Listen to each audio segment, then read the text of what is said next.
So good evening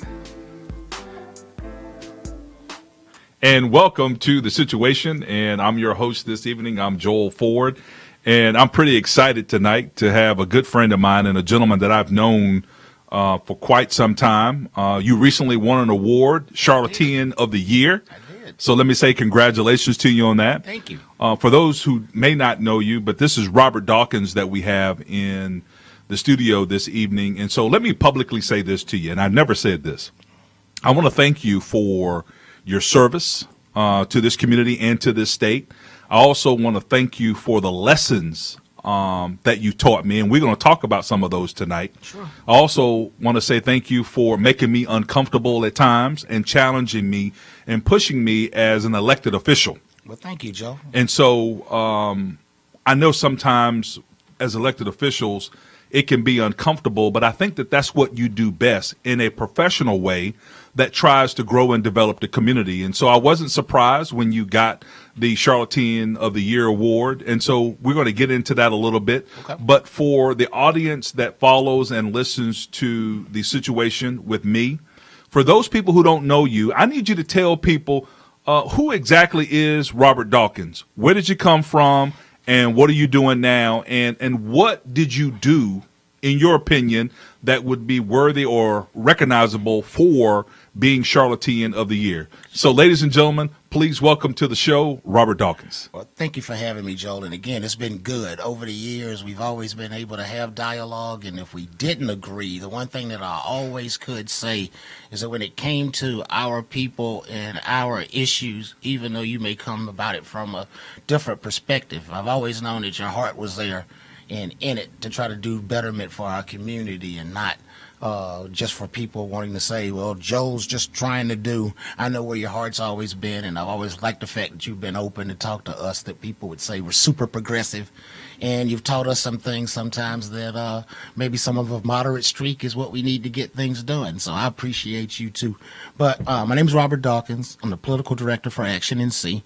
That's a grassroots organization, not grass tops, but grassroots organization that works on public policy. We work on things like criminal justice reform, affordable housing, immigration reform, pretty much any of the basic issues that affect our community. When I say our community, I mean people of color, moderate income to lower income. And what makes us a little bit different is instead of being in that direct action advocacy space, ours is the advocacy space that tries to work on public policy. So it's actually trying to lobby for the people as opposed to counting on big-time grassroots people that may not be from the community and impact to come up with the issues and to present it to politicians in a way that represents the people, but also tries to find a way that there's room to be able to get something done. So you're telling me what you do or what you did, but you're not telling us who you are. Oh, well, I'm Robert. I was born a poor black child. No, that was from Steve Martin. But no, I grew up in Spartanburg, South Carolina, about 70 miles away. Growing up there, most of the people worked in the factories and the plants doing cotton. I knew that's not what I wanted to do. I went to college, got my degree in political science. After that, I moved to Charlotte. I think most people that live in that Greenville, Spartanburg area growing up, they have at least in the years that I do, they either plan to move to Atlanta or they plan to move to Charlotte. What was that movie? Was it Love Jones? Yeah. No, yeah. not Love Jones. It was with Jada Pinkett Smith. Yeah, wasn't now. that it? Well, no, it wasn't Love Jones. It was another movie where everybody was moving to Atlanta back then. Yeah. One of them growing up boys in the hood who shot up their friends and sold drugs. Boys in the Hood. Yeah, Boys in the Hood. Yeah. Well, it was Boys in the Hood. So there wasn't as much opportunity. Spartanburg's on the rebound now, and Greenville's become a pretty decent place to live now. But BMW had a little something to do BMW with that. had a little something to do with it. But I wanted to move to Charlotte. Like I said, a lot of my friends wanted to move to Atlanta. We got local Charlotte coverage. WBTV, was our CBS station. So, and you were 60 miles away, so we'd put our go into town clothes on Saturday and come to Charlotte and go to the Eastland Mall and look at the ice rink and say, man, how did they get ice up in here? So, I mean, this was the place that I, pretty much knew I wanted to live. So after college, I moved here. Where'd you go to school? University of South Carolina. So you're a Gamecock. Mm-hmm. All right. So people looking at you, right?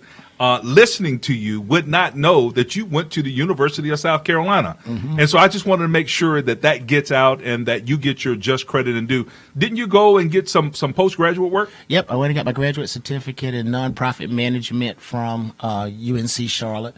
But it was a good time when I was at UNC, when I was at USC, UNCC for the graduate certificate. But at USC, it was a good time. And there was a time when, at that time, USC was 14% African American, which was the largest black population of any of the SEC schools. A lot of us was there. Steve Benjamin is the mayor. Colette Forrest that does a lot of work here in Charlotte. So that's right. There was quite a few of us there, and we were proud to be Gamecocks, even though the tradition of the SEC makes you have to do a lot of work. And that's how I got involved in the NAACP down there. Steve Benjamin was president of our NAACP. The mayor right now of the city of Columbia. Yeah. He was the president of our NAACP chapter, and being friends with Steve, that's how I started getting involved with the NAACP. And I was a political science major, but knew I didn't want to go to law school. At the time, didn't understand the term community organizing or activism. Wasn't smart enough to get the public policy degree because math was not my forte.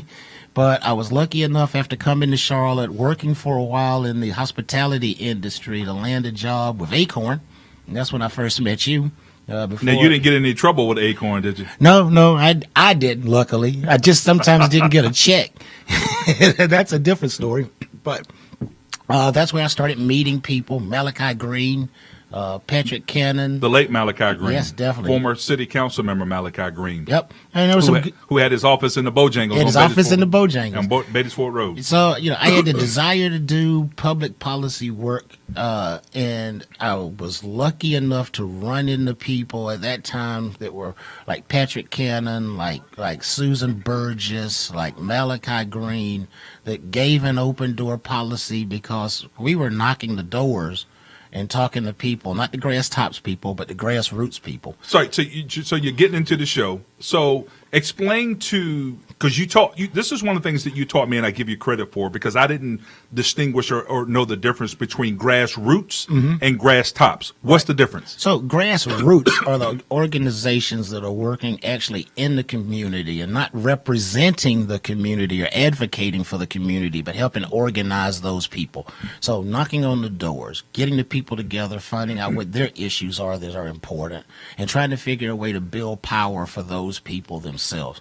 Where grass tops, nothing wrong with grass tops, but grass tops are the people that advocate for people in the communities. Most of the time is not impacted by the issue, but the ones that may have the better educations, the ones that have been to college and now run a nonprofit or run an advocacy group like a United Way or a any of those type of groups. I don't want to call so a friend of mine would call those the liberal libbies. So, I'm sure I could say it, but, there's a grass top side on the conservative side, too, with the Heritage Foundations, the Koch brothers, all of that. And there's always a disconnect, whether it's on the liberal side or on the conservative side. On the conservative side. On the conservative side, the Heritage Foundation, the Koch brothers, since they don't represent poor conservative white people, they plant in their mind what they think might be the issues.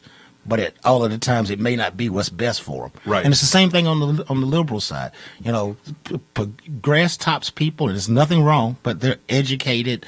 They spend their time watching MSNBCs and reading let me tell you reports. that this is the issue that I have with grass tops, right? So they have a different view of the world in terms of how they think the world should go. And so I really have an issue with an individual, whether they be super liberal or super conservative, who want to dictate to those of us who don't have what they have or have the luxury. Oh, definitely. And what I consider that to be is privilege. It is. Right? And so you live in a safe neighborhood. You have a high-performing neighborhood public school. You got a good-paying job or a successful small business, and you have access to health care. Right. You then want to dictate to somebody who doesn't have any of those things, how they should go about going to get them. Robert, that's where I have a problem. Definitely. And that's so you will notice, even though you may see me on TV or you may hear me on paper, I'm talking about from a policy perspective, but you will not see me at the city council meeting standing at the podium saying this is what I believe is right, because that's not my place. That's the place of people that's impacted by the issues. And if I'm standing there and I'm saying it, or if I'm on TV and I'm talking about the policy, that area of policy that I'm talking about was formulated by the people that were impacted. So I never put myself out as a spokesperson because I don't live in that neighborhood. So let's break this down. Medicaid expansion. Mm-hmm. Okay, so you have a group of Democrats who want to advocate for Medicaid expansion, mm-hmm. and then you've got a group of people who don't want Medicaid expansion. Mm-hmm. My issue with Medicaid expansion is how you're going about it to get it done. Right. One, I don't think that the average person, and I kind of, well, I want you to tell me where you are with it, and I know where Action NC is with it. Yeah. You want Medicaid expansion. Yes. The reality is that the money is not guaranteed. Right. So once the money from the federal government runs out, the state is going to have to be responsible to continue to maintain Medicaid expansion. Yes. But I want to back up, and I want to make sure that the audience is aware of this. Medicaid was originally designed for who? It was reference for white people. Well, I mean, I'm going to be honest. It wasn't. So when Medicaid came out in the 50s, it wasn't designed for the people that were not being entitled to all of their rights. I mean, if it trickled down to them, that was great. But Medicaid was originally designed for children, the elderly, and the disabled. Yes. That's who. And if you fell in those categories, and hopefully by that time, through the Civil Rights Act, that black folks would have been including in that too. Exactly. But if you fell into that bucket, that's who it was for. Now comes along Medicaid expansion. My heartburn is for the people.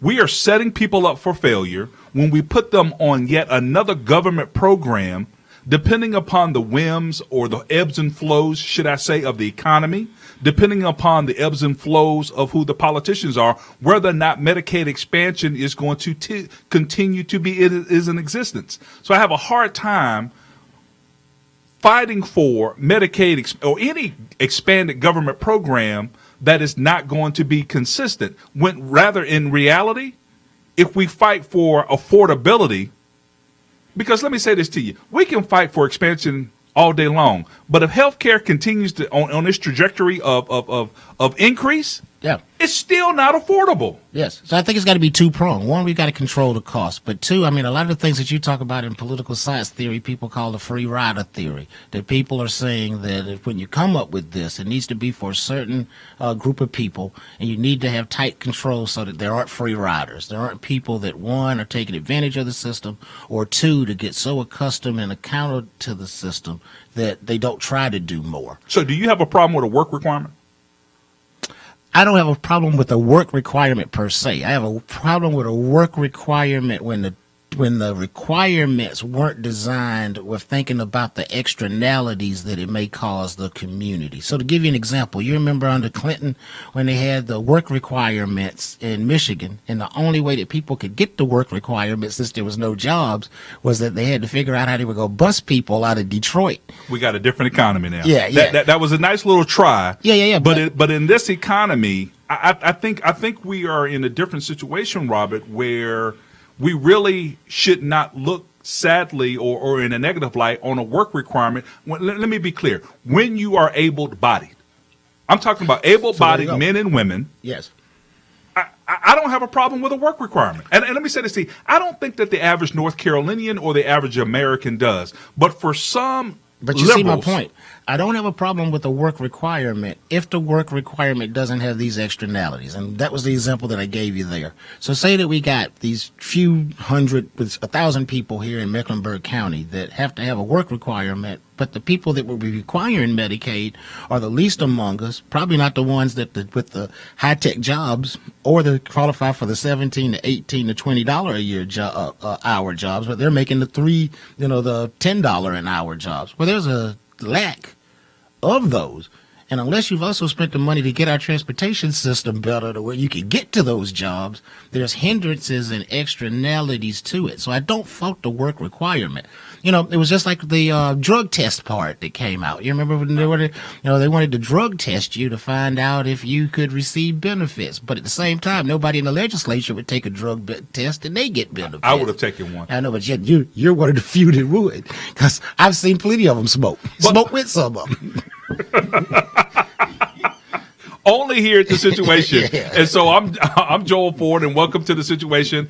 And we have Charlatan of the Year, Robert Dawkins, community activist, and quite an effective one. I want to go back to something that you were working on and that you brought to our attention at the legislature, and that was police accountability and transparency. And one of the issues that I had is being in the legislature in the minority party, working with a group of conservatives and seeing my city being ripped apart because the mayor at the time, Jennifer Roberts, and the Charlotte City Council at the time couldn't figure out how to release a police video. Yeah. So lo and behold, the legislature, led by a group of conservative Republicans, came up with a solution at the time. It was called House Bill 972. Yeah. I was one of the few Democrats from Mecklenburg County that openly supported it, and I got vilified for it. Yep. I wrote plenty of letters after HB 972 passed, and it was the first time that us as activists were able to go to court, request a video, get told no, go get a judge order, come back, have a hearing before the judge, present why we thought that this right here evidence, this type of video was vital public interest, and was able to get it released. How many times? Well, we tried it 5 times, and we got it released 5 times. So you're 5 out of 5 with a piece of legislation that when it was originally passed and voted upon, there was a local group contingency that said it wouldn't work. I think the Charlotte Observer had to go back. They only did it one time, but they had to go back and said, we didn't think this was going to work, but we had to admit Joe Ford was right. Now,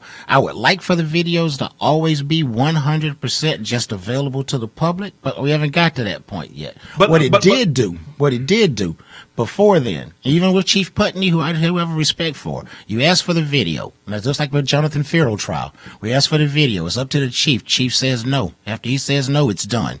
It was over.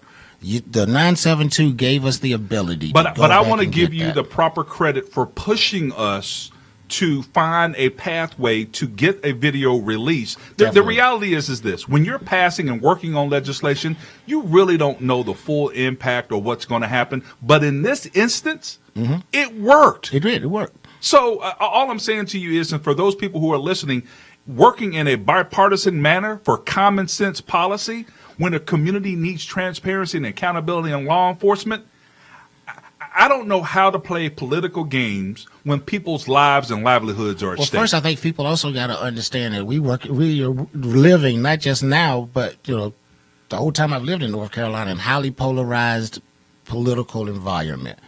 I don't like now that it's highly polarized and ran by conservatives, and I can't get any of the bills that I want to get into committee out of committee. But to be totally honest, when we first got here, when I first moved here, whether it was the lottery, whether it was other things, it was a highly polarized Democrat example. And if you were a conservative, you couldn't get your stuff heard in committee.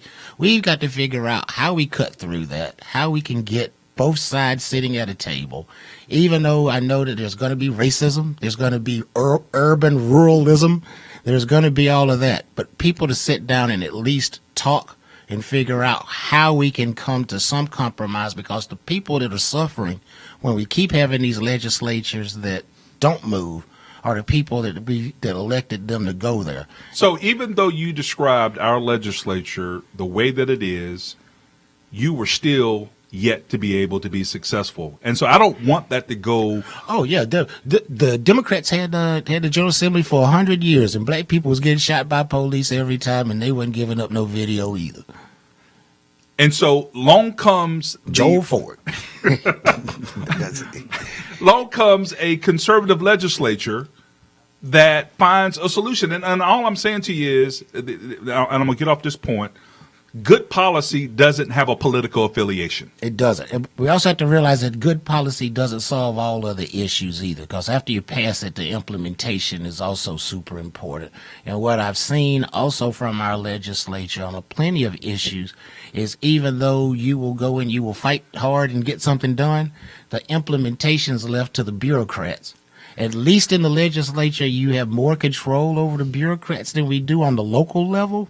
But on the local level. But let's talk about the local level. The local level here in Charlotte, Mecklenburg is controlled by who? The bureaucrats. No, Democrats. Well, Democrats have a super majority on the Charlotte City Council. They got all of the seats on the county commission, and they got a super majority on the school board. But I will tell you, the people that carry out the day-to-day are the bureaucrats, and I don't think who hires the bureaucrats locally? That's fine, but here's my point.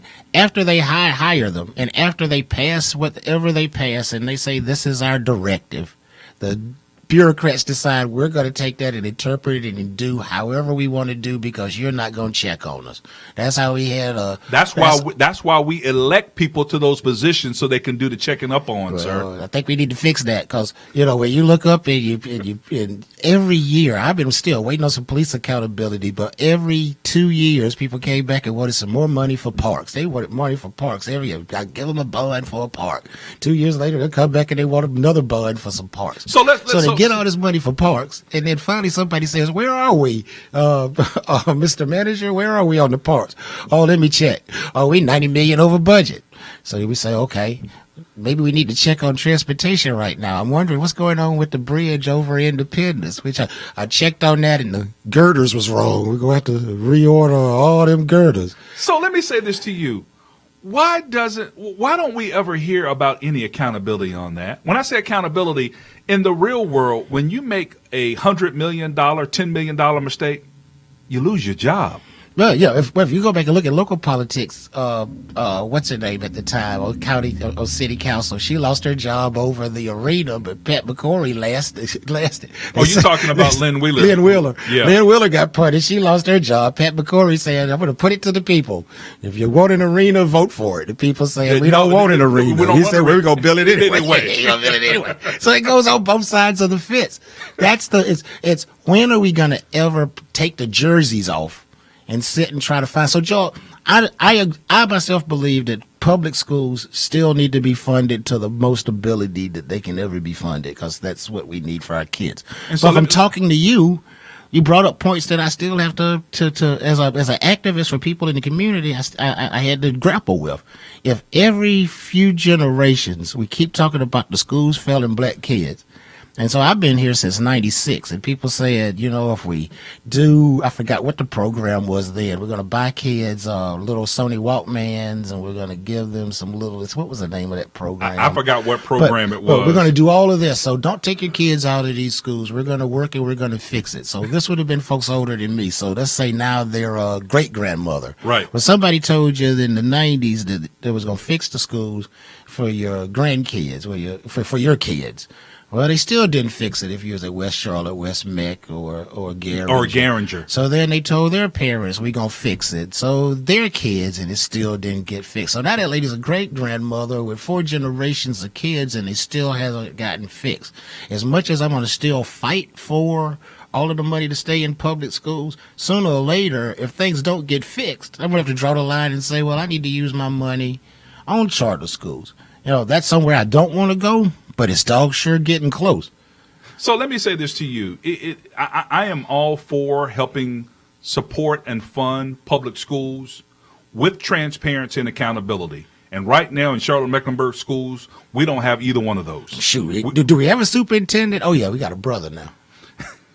Yes, his name is Superintendent Winston. That's right, Superintendent Winston. And but the last guy, though, he took some money and they covered it up or something. I don't follow that. I leave that to the activists to do it. But, from what I saw in the paper, and we got a lot of black people on the school board. Somebody had to know that the guy was taking some money, but I can't find anything out. I'm going to ask some of the education activists How do we about allow our school board members right now who are on the current school board to go unchecked without them answering any questions. Most of the people in my neighborhood don't know who runs for school board. It's just at the top of the ballot, and then even though it's supposed to be nonpartisan. So this is the issue that I have, right? So you can call out and name the Republicans in Raleigh who are running the General Assembly, but you can't call out and name the school board members who are making decisions on a $1.6 billion budget where the superintendent has gotten caught not once, not twice, but several times with double dipping I don't into do contracts. schools, but I do. But I do city and county, and I show up in city council meeting with two signs,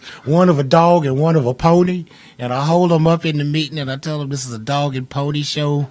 I find some little theatrics to do, but as much as I will say that I am a progressive, I work as hard as I can to call out what's going on in our city and county. I'm going to question your progressivism. You have a different kind of progressivism because I'm a realist. I'm a realist anytime progressive. Anytime that you can go to Raleigh and get things done, I question whether or not you're a progressive, right? I think you're a realist, and I think you're more of a moderate in that you are smart enough to know that politics change, there are seasons, but the issues that the people that you're advocating for remain the same. Exactly. That's the same way I feel with you, Joe. I mean, you're conservative, but I don't think I'm gonna find you at no Trump rally. That's right. I think I think we've got that. People can't make that for some people who are cloudy. They can't make that distinction, but that's okay. So I want to transition to this area right here. So tell me, in your opinion, what is a popcorn activist?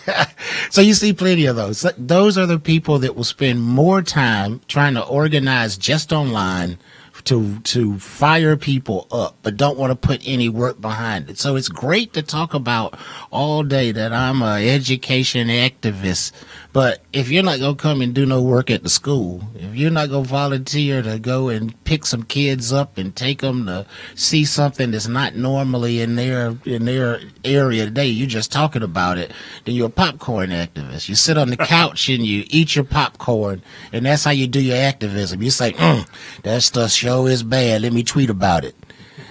That's popcorn activism. Now, I'm not saying social media is bad, because there's actual social media platforms where people are out trying to get stuff done. Right. But we see in Charlotte a lot of people that complain so much that I see it on yours a lot. So people will sit and they will complain for like 6, 7, 8 tweets. And Joe says, okay, what do you want to do about it? And it goes crickets. That's right. When it goes crickets, that's popcorn. Right. They're waiting on the next round of popcorn to get popped, and they're hoping that they're going to see the answer on MSNBC so they can come back. That's something I'm going to hit Joel with now. I heard it on Rachel Maddow. I'm going to call Joel and hit him with this.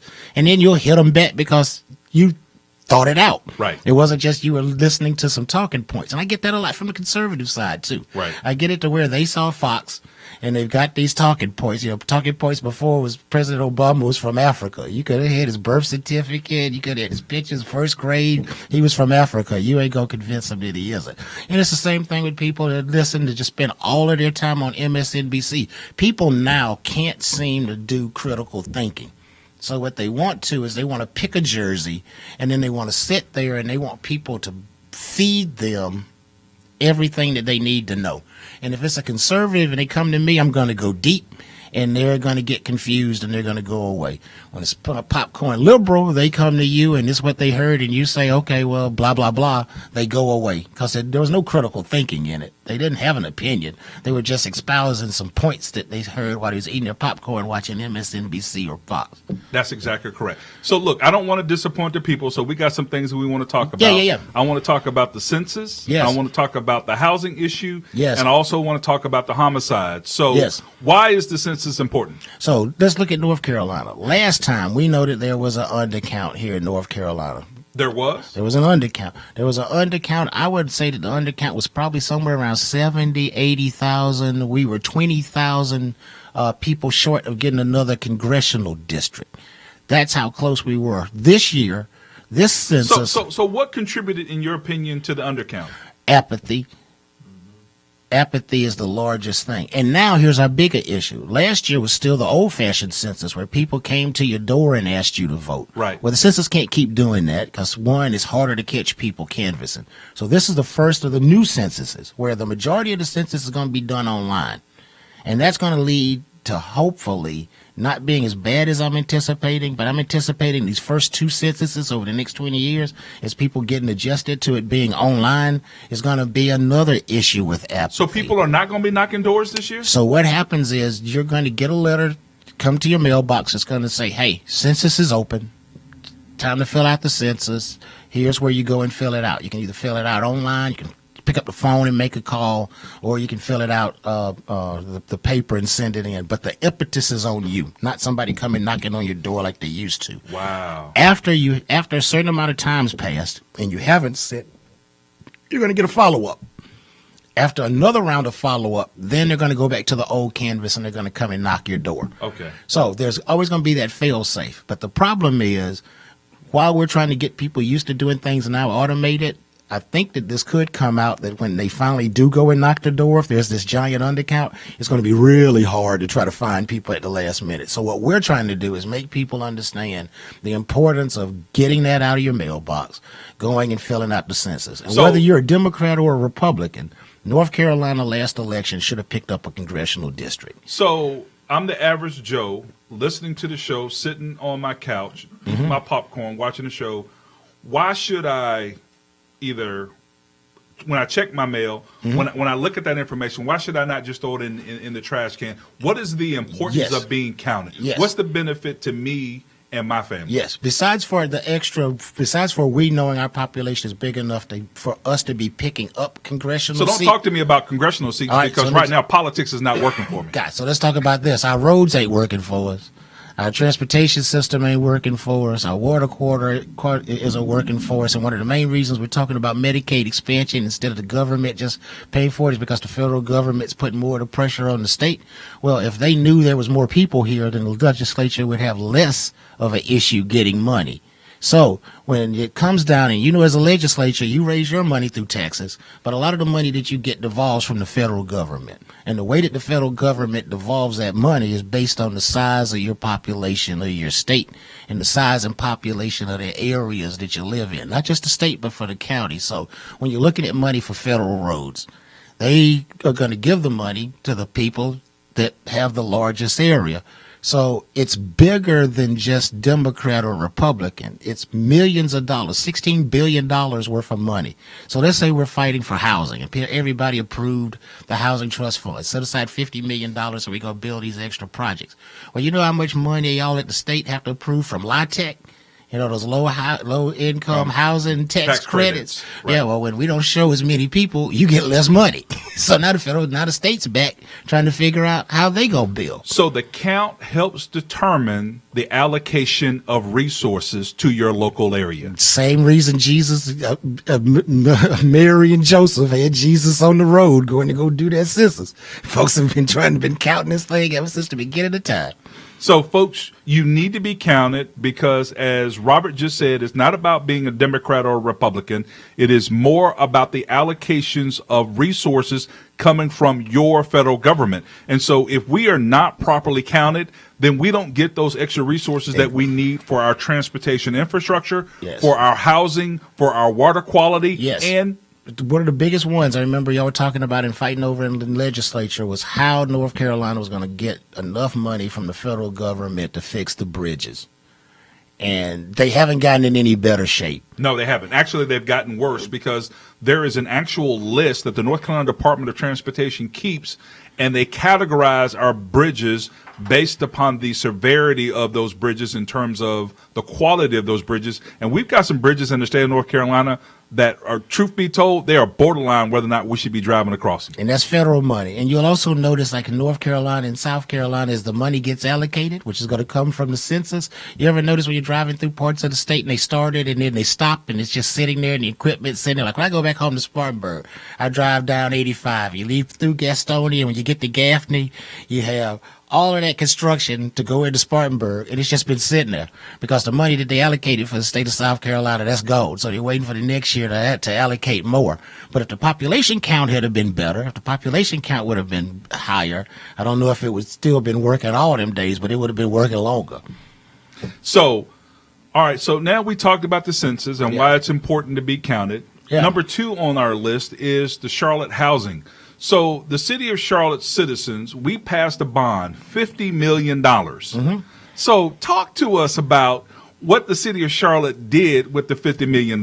So I will give the city credit for their leverage. And the leverage thing that they did was they came up with, if the citizens of Charlotte raised $50 million, they would leverage that by going to the corporate community, they'd go to the faith community, they'd go to the nonprofit community, and they would raise other money. And what they did come up with $125 million total to be spent out. My problem is the accountability for the money that's being spent out and people not being able to figure out or have input in how the money is being spent. Because the city of Charlotte did what with it?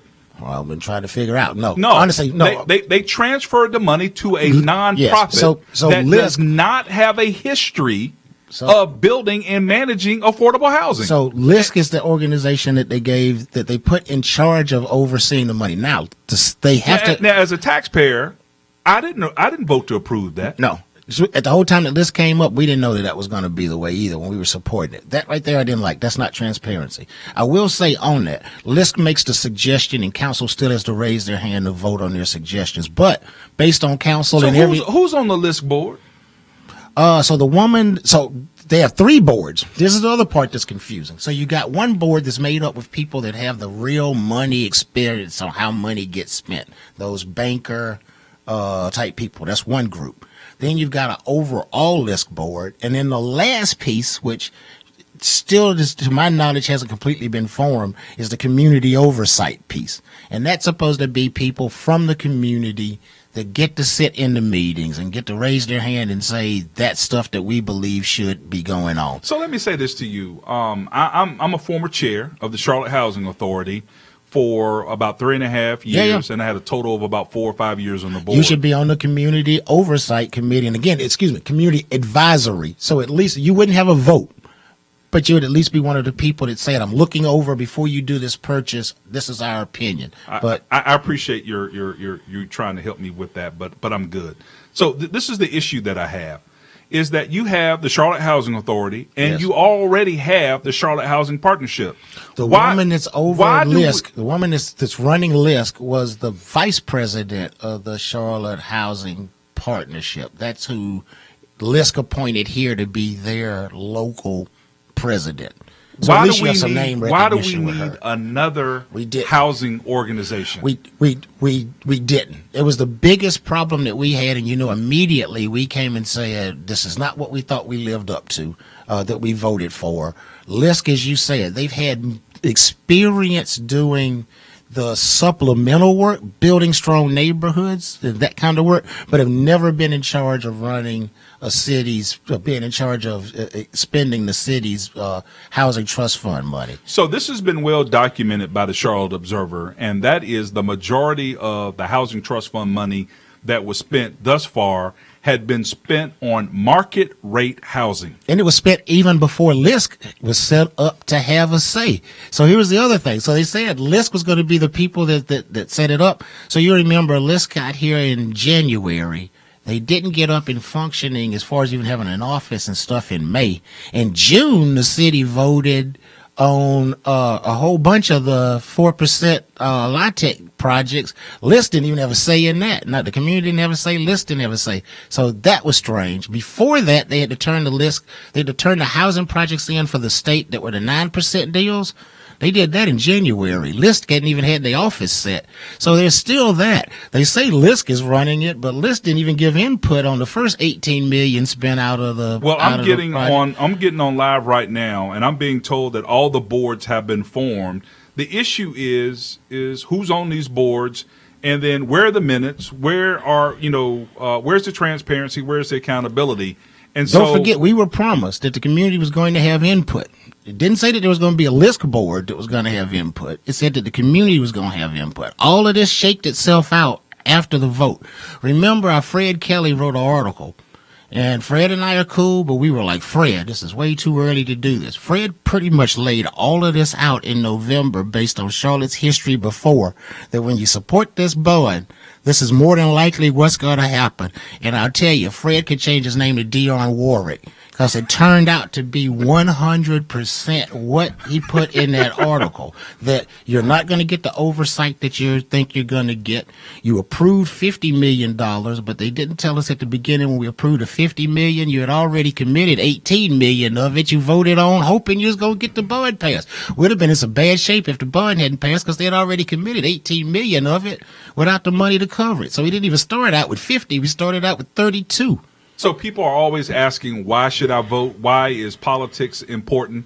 These are some of the local issues that are going to have a direct impact on your quality of life if you are in need of affordable housing. Now, obviously, you and I both know there's a whole segment of our population that doesn't care about any of this. But for me, as it relates to taxpayer money, two, as it relates to people being in need and housing, that is a sensitive issue for me because, see, I grew up in public housing. Yeah. And so I know what that environment is like. We've got to pull the trigger on some new ideas, Joe. You and I talked a few months ago about container homes, tiny homes, all of these. We're getting so much friction from people that don't want to pull trigger on new ideas. I think there was one particular philanthropist type individual in Charlotte that's donated land that's already said if he had the right people to help, he wouldn't have a problem putting container homes on the property. But see, when you've got a 35,000 plus demand for affordable housing, you've got to have an all hands on deck mentality and all hands on deck ideas. Yep. And so that includes container homes. It also includes modular. Yes. So we've got new technology, new fabrication of homes. Yep. And then I'll take it a step further, and I said this on the campaign trail about 4 years ago, and I think the county's trying to finally do something about it. We have to create a private rental subsidy program. Definitely. To be able to put people in housing now, Robert. Definitely. And so I said this before. So we can't build our way out of the affordable housing crisis. Nope. One, we got to create more jobs so people can afford housing on their own. Yep. Two, we've got to be able to create an environment where people are able to graduate out of affordable housing. And then three, create a private rental subsidy program where you can give somebody, say, for instance, if the average rent in the city of Charlotte is $1,100, you're making enough money to spend 30% of your income on housing. You have to verify this. And let's say with 30% and whatever you make, you can only afford $500 rent. That means you get a voucher for $600. And here I go back to my work requirement, right? So now you have a voucher for $1,100 that you're able to take throughout the city of Charlotte, put your family in a safer neighborhood, put your kids in a neighborhood where you have a higher performing neighborhood public school because you have a voucher now. Yep. Not waiting on housing. And where's the housing being built? It's being built in the cheapest places to build affordable housing, which is East and West Charlotte, which has what? The worst public schools. Yeah, when you and I first talked about rental subsidies, and that's something that we're in favor. This is, again, we're across party lines. I said, Joe's a conservative-minded person that's actually talking about rental subsidies. And that is something that is really huge to us. Now, inclusionary zoning, we know it can't get done, that it won't build that many, but I don't see why we can't do that.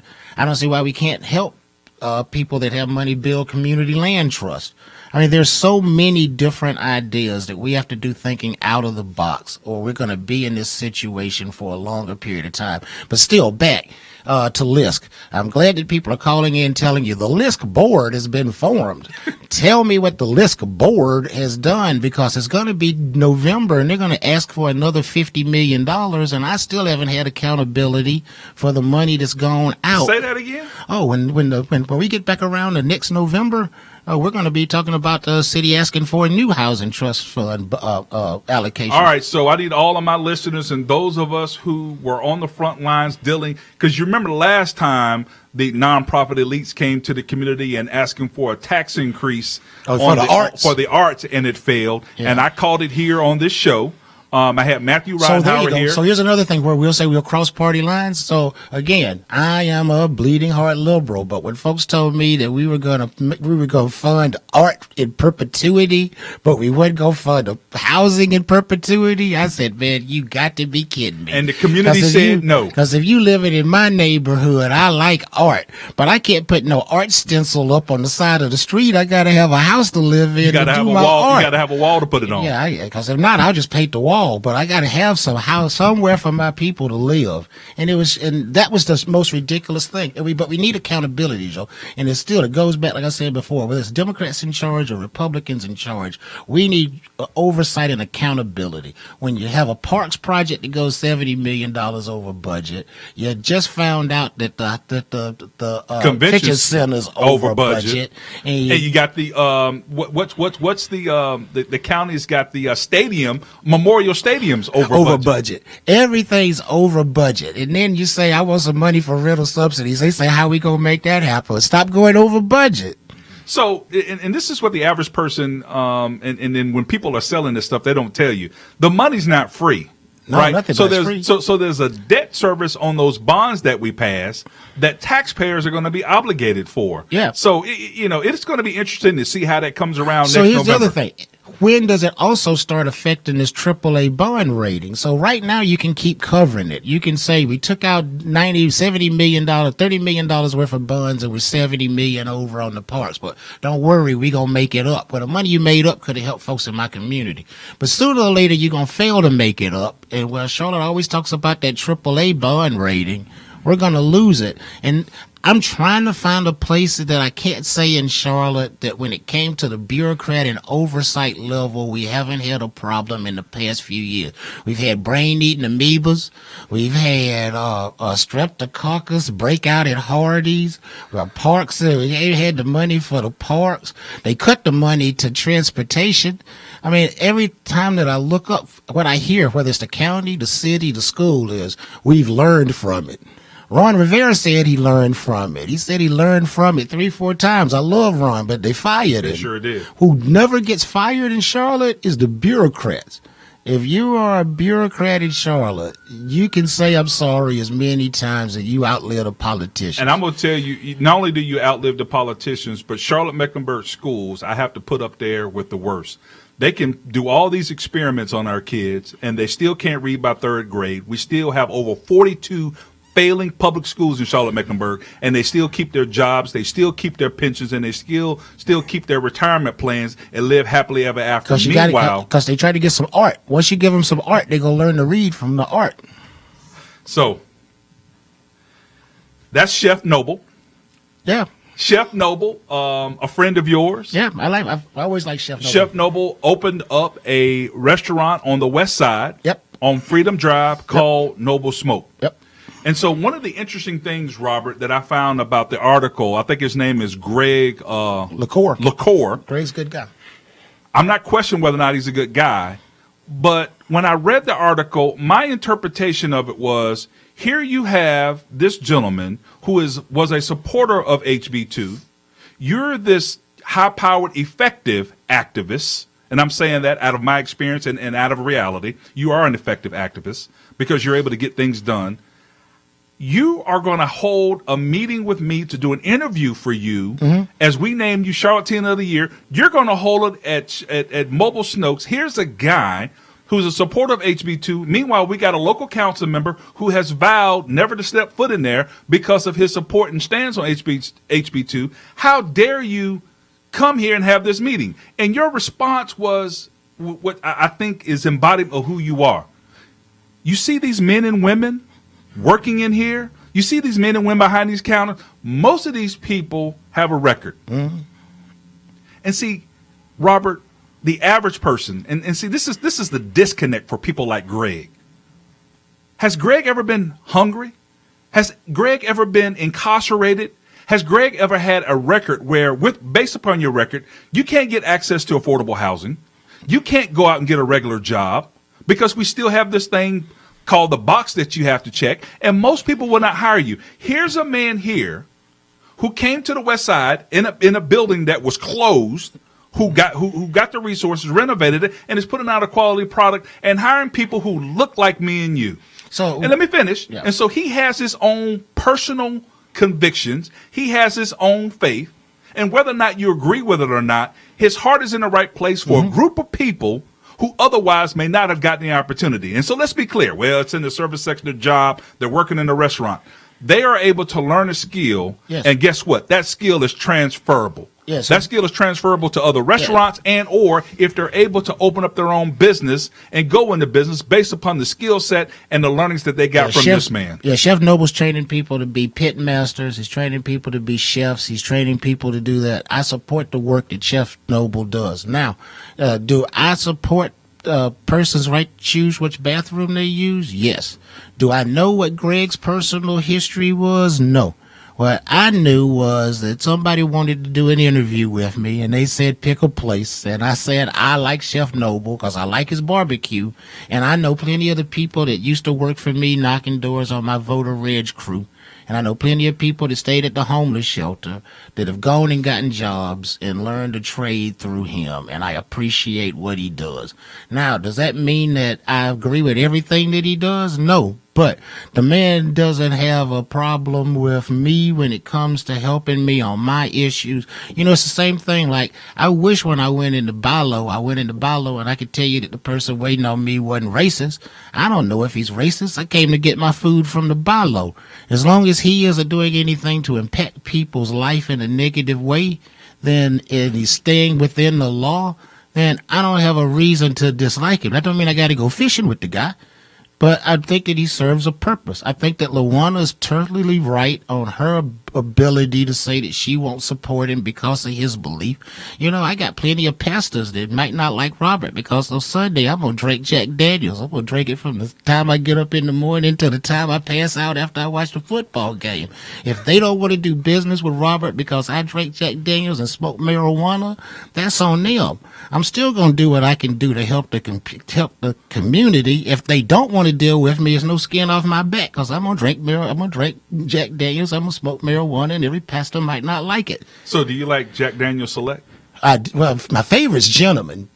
Gentleman Jack? Yeah, that's my Okay. favorite. All right. So going back to Chef Noble, and so let me say this to you. That was part of my philosophy for the time and the honor that I had to work in the North Carolina General Assembly. You can call the Republicans whatever you want to. I call them some names sometimes.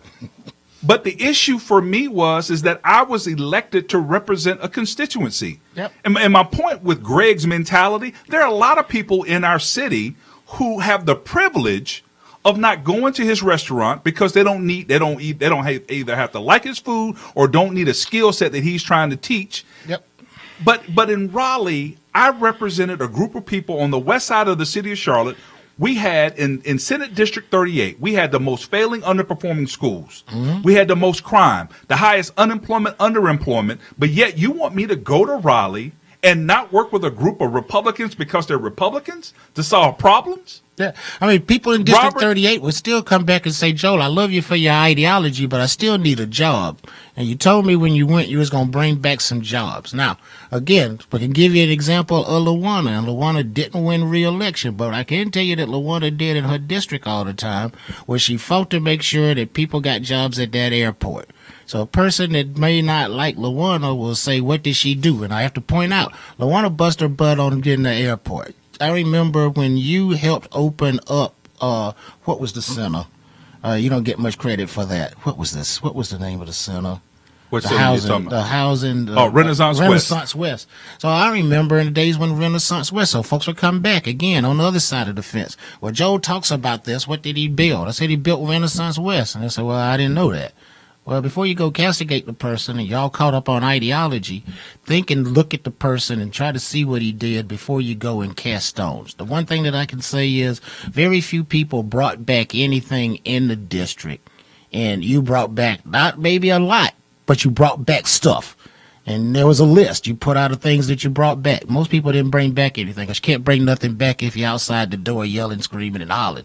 You got to walk inside, sit down, or get something done, and you do it. And you were strong enough to take the criticism. Me, I've never cared about the criticism. I love the fact that they gave me Charlottean of the Year.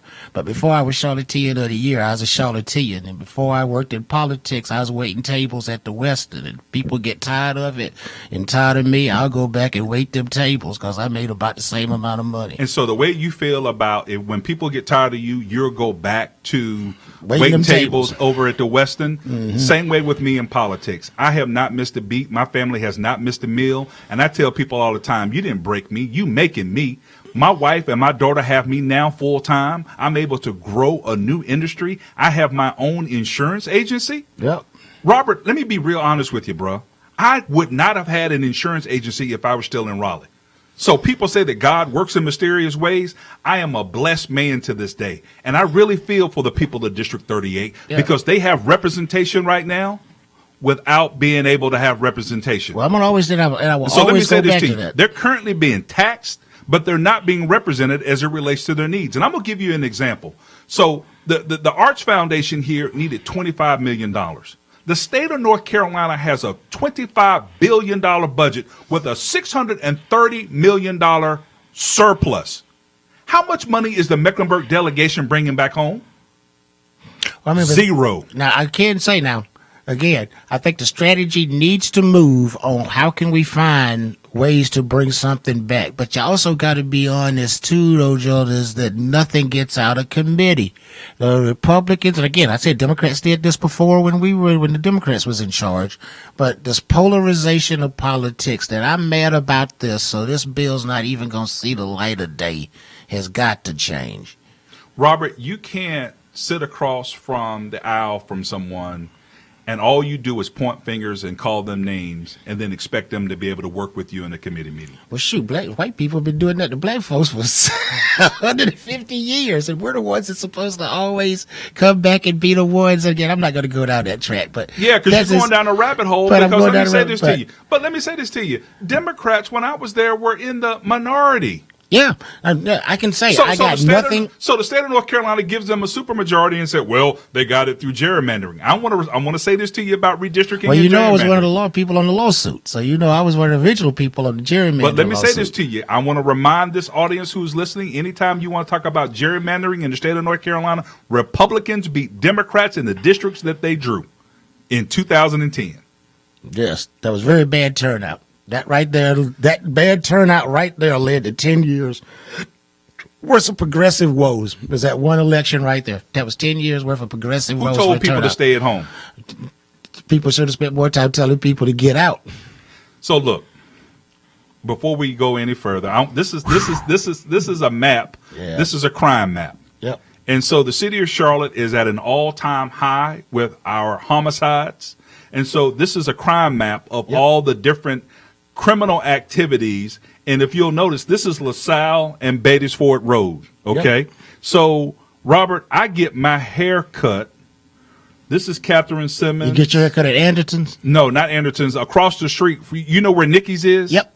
There's a barbershop. Yep, I There's know right where there's you're a talking about. barbershop right there on the end of that shopping Yep. center. That's where I get my hair cut. I get my hair cut in the hood. Mm-hmm. My barber name is Joe Grimes, and I go straight up in the hood where all this criminal activity is. See, you know, I'm not afraid to go to the hood, right? I'm not afraid to represent my people, and I'm not afraid to go to get where our goods and services are. Right. So I say all this to you to say crime is at an all-time high in the city of Charlotte. Well, not an all-time high, but it's high. Okay. We are due to set a record for homicides if the trend continues by the end of the year. But we won't. But see the thing, we won't set a record. So here's a problem. So let's say we got 125 like it was back in 1992. That was 125 murders in the city of 400,000 versus 125 in the city of 800,000. So you reconciling the homicides right now? No, I'm not. But I'm trying to make it statistically right. And statistically right is the rise in homicide needs to be curbed. But when people are saying, "Oh, it's at an all-time high," that's like they forgot the crack generation when people was getting murdered and laid on the street for hours.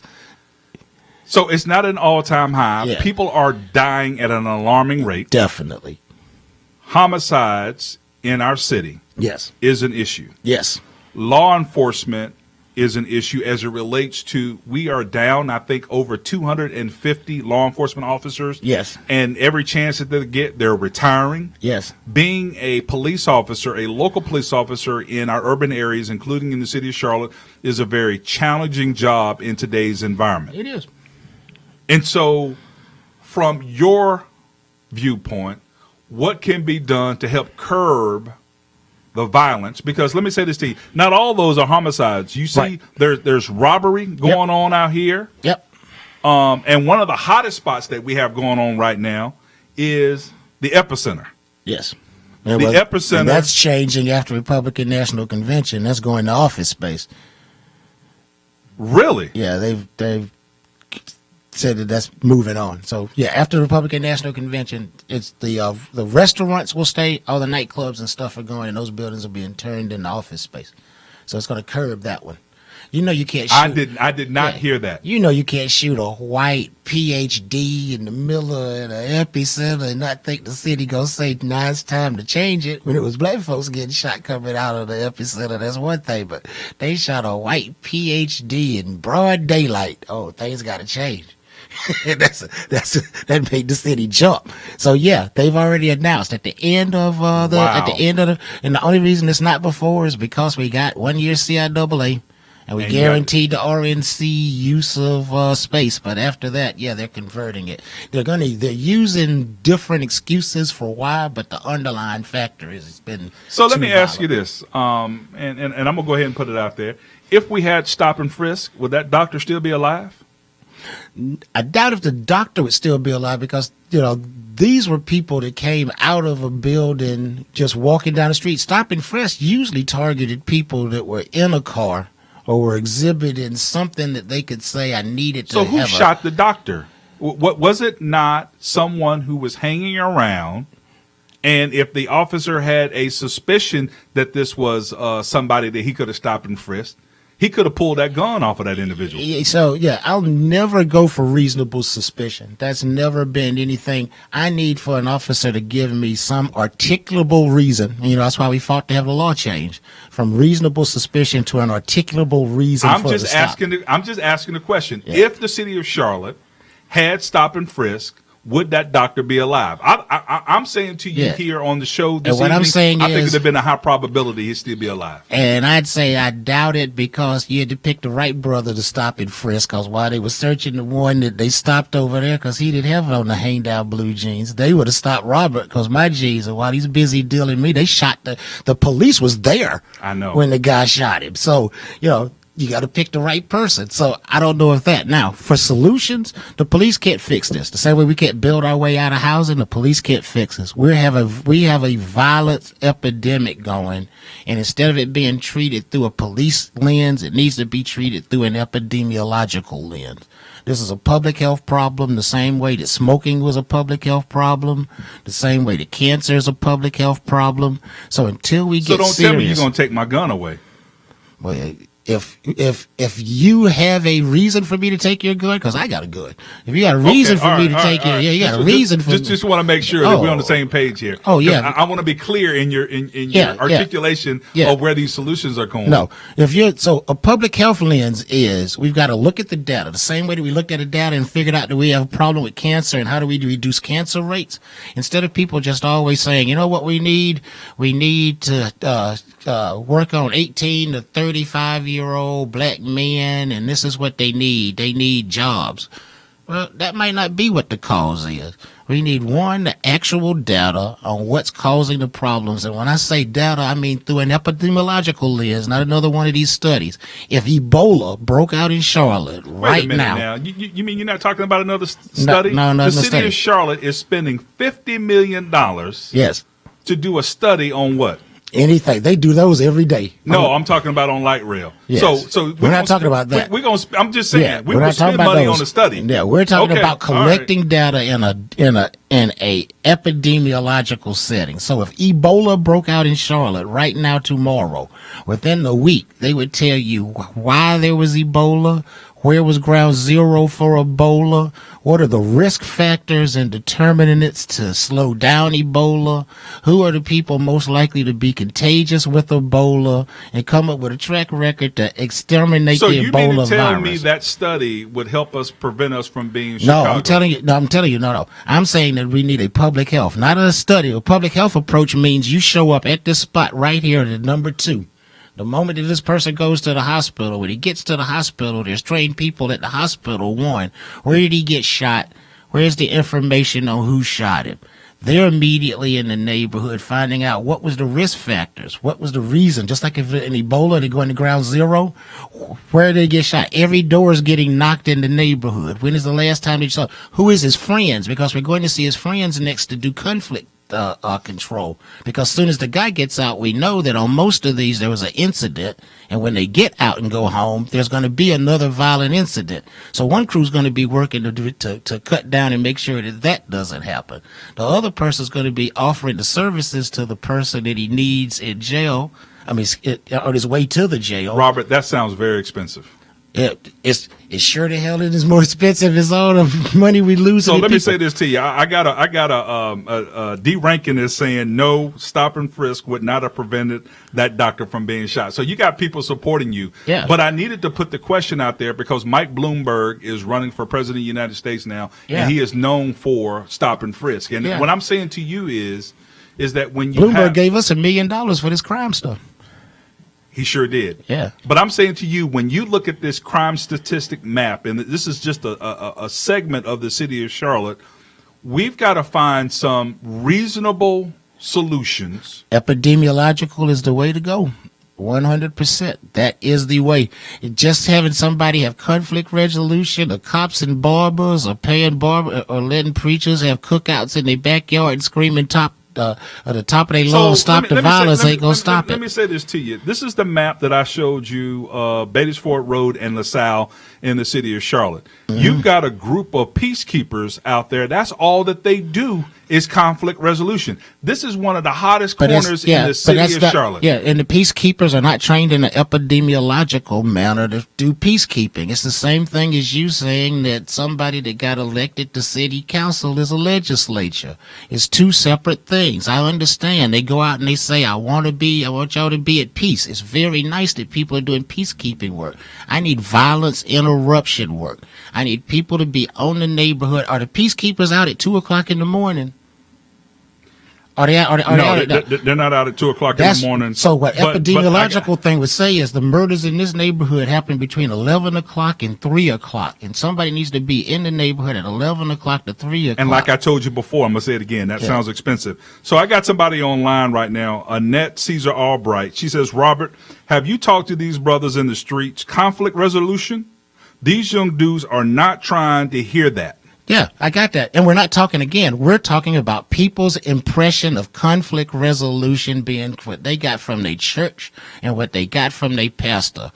When people said it was time to stop smoking, people still smoking, but the rate of smoking now is down 65% from what it was just 20 years ago. That's through an epidemiological approach. That's not through the patch? Well, that's part of the epidemiological approach. How are we, one, going to mitigate the results that you get? Right. People wear a seatbelt now. When I was a kid, I would have told you I wouldn't wear a seatbelt. And you're not going to make me wear a seatbelt.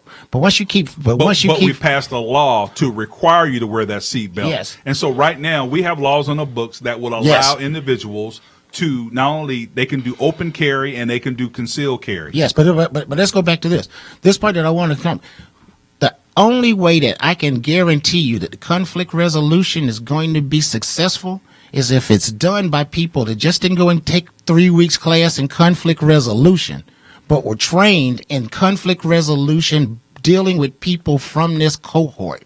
So if you're the preacher and you're the old man that's going out on the street to tell me not to do it versus the 22-year-old that's been shot 6 times and he's the one telling you, you will get a different result. And you won't get a different result tomorrow, but you will get a different result from constant treatment. And for people that's saying it's that expensive, it's $500,000 is what Durham just spent on their cure violence model. $500,000 is how much Charlotte's wasted in being over on projects that they already funded. So if you can find a way to fix $500,000 worth of errors to build in parks and in transportation, you sure the hell can find $500,000 to keep people from getting killed. And if that's too much, then don't complain about it. So let me ask you this. Can you be an activist and a multimillionaire? Yes. And where I'm going with that is Colin Kaepernick. Do you agree with the way he handled his audition / interview? Yes. 100%. So, Joe, it would have been the same thing for you if the TV show, if the General Assembly had said, Joe, we don't want you anymore. But then they call you up in the middle of the night and say, Joe, tomorrow we want you to come up to the General Assembly or we're going to give you a tryout. Now, they're not giving you any information on, do you have a right to do X? Who's going to catch the ball for you? Now, all of that stuff needed to be worked out. This was nothing but a show. This was a show because, and this is what I'm going to tell you, this is the part I don't think people get because we'll never see his contract. I believe in the settlement. This is you and me talking. Yes. I believe in the settlement. When the NFL was proven to have coerced against them, I believe that part of the settlement within a timely manner was for them to do something about their coercion. And I believe it was stated, and I can't see it, you're going to do something for it. What they probably had said was, we're going to do something for you to give you the ability to get back in the league. Now it's getting ready to be time for league negotiations, and I bet you him and the union said, it's been since October. When are we going to see this part where we were going to do that was going to give me this opportunity back in the league? But let me finish. And they said, you know what? Let's come up with this jackleg thing. You show up next Tuesday. You show up next Tuesday. We're going to invite some folks over. We're going to let you run around on the field and throw some balls. And then at the end of that, if somebody like you, they'll call you. He's smarter than this, Joe. He's much smarter than this. This is a very educated guy. And I don't think that it was set up to be fair. And I think he called foul because the league's never just at the spur man. You gonna call somebody up on a Tuesday and say show up on a Thursday? He had a week's notice. It was not at the spur of the moment. And so let's be clear about this. When was the last time that you know somebody to sue an employer and get their job too? Normally, the way it works in the real world, and I know this is the NFL, you either get the settlement or you get your job back. So once he got his settlement, and so let me say this to you. I don't think he wants to be back in the NFL because in the real world, if you are called up for an interview, you show up where they tell you to show up, you dress how you're supposed to dress, you answer. Wait a minute. Dress how you supposed to dress. You talking about because he came in a dashiki? And had a T-shirt on that says Kunta Kinte. Well, why can't it say that? If he had one that says... You let Tom Johnson show up at a job with a Kunta Kinte shirt on and see if he gets the job. But he can show up any day with Keep America Great. I'm not saying that... I mean, I'm just asking. I'm not saying that you if folks at the job would say that you got to Keep America Great shirt on, and it just it's got to be fair. It's got to be fair, though, Joe. I believe that it has to be fair and it has to be transparent. But when Colin Kaepernick decided at the last minute that he was going to change the venue and then try and hold an audition on his terms and conditions, he does not own a team. He's not the president of a team. I just think that he sends a bad message, a wrong message to young people who are looking for a job, which is what he was doing, that you think that you are in a position of power and strength to dictate terms and conditions on how your interview is going to be conducted. But this isn't just a regular job, Joe. There's only 32 jobs in this industry. It ain't like, okay, you can go somebody else. Colin Kaepernick, he's a frat brother of mine. I mean, he had one good season. You can say he had one good season. I mean, he did. He had one good season. I will give you that. Yeah, I was trying to go back and get, but a lot of that still wasn't his side. It wasn't his all fault because again, he didn't have many receivers during those times. And I'm trying to even remember who his running back was. But the bigger point is on this is we're not talking about you can just go get a job at another bank.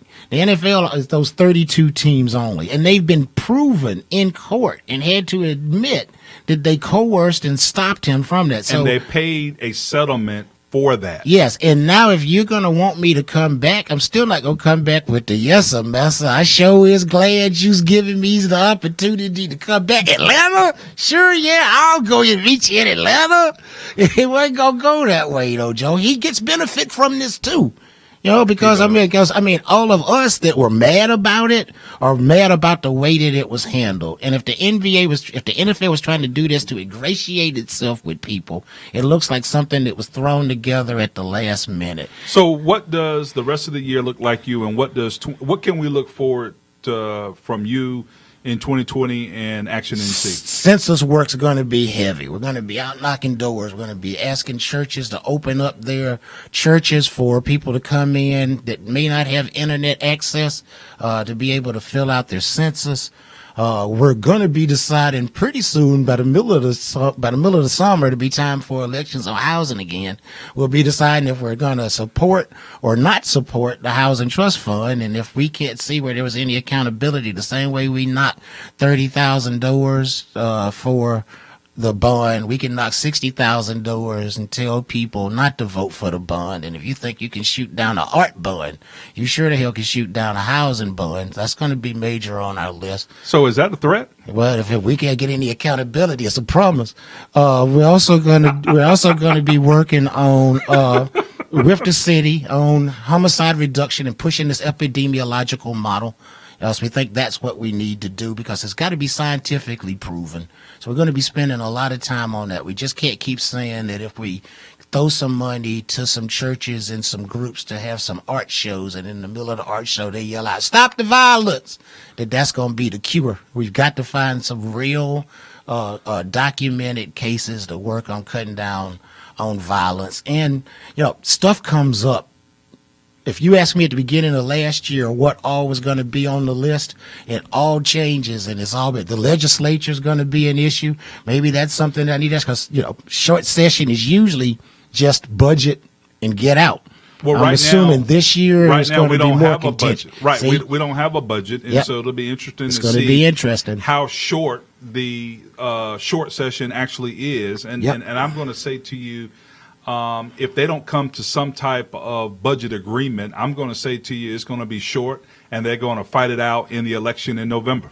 Because right now, the interesting thing about the state's budgeting process, we're operating off of a continual resolution from the previous year's budget. Yep. So if you are a fiscal conservative, you're actually loving this because you're spending less money. Yep. And so the money that is being collected is not being So expended. I asked to you, I was thinking, so there's no special session coming before the session starts to clear up any of this. They're just going to go right back in the short session and pick right back up.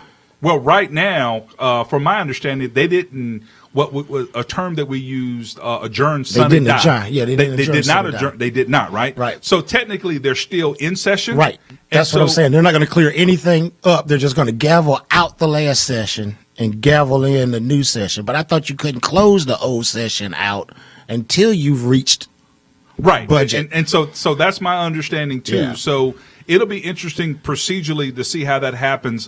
One of the things that the average person is not taking into account in this new budget, there are hundreds of millions of dollars for HBCUs.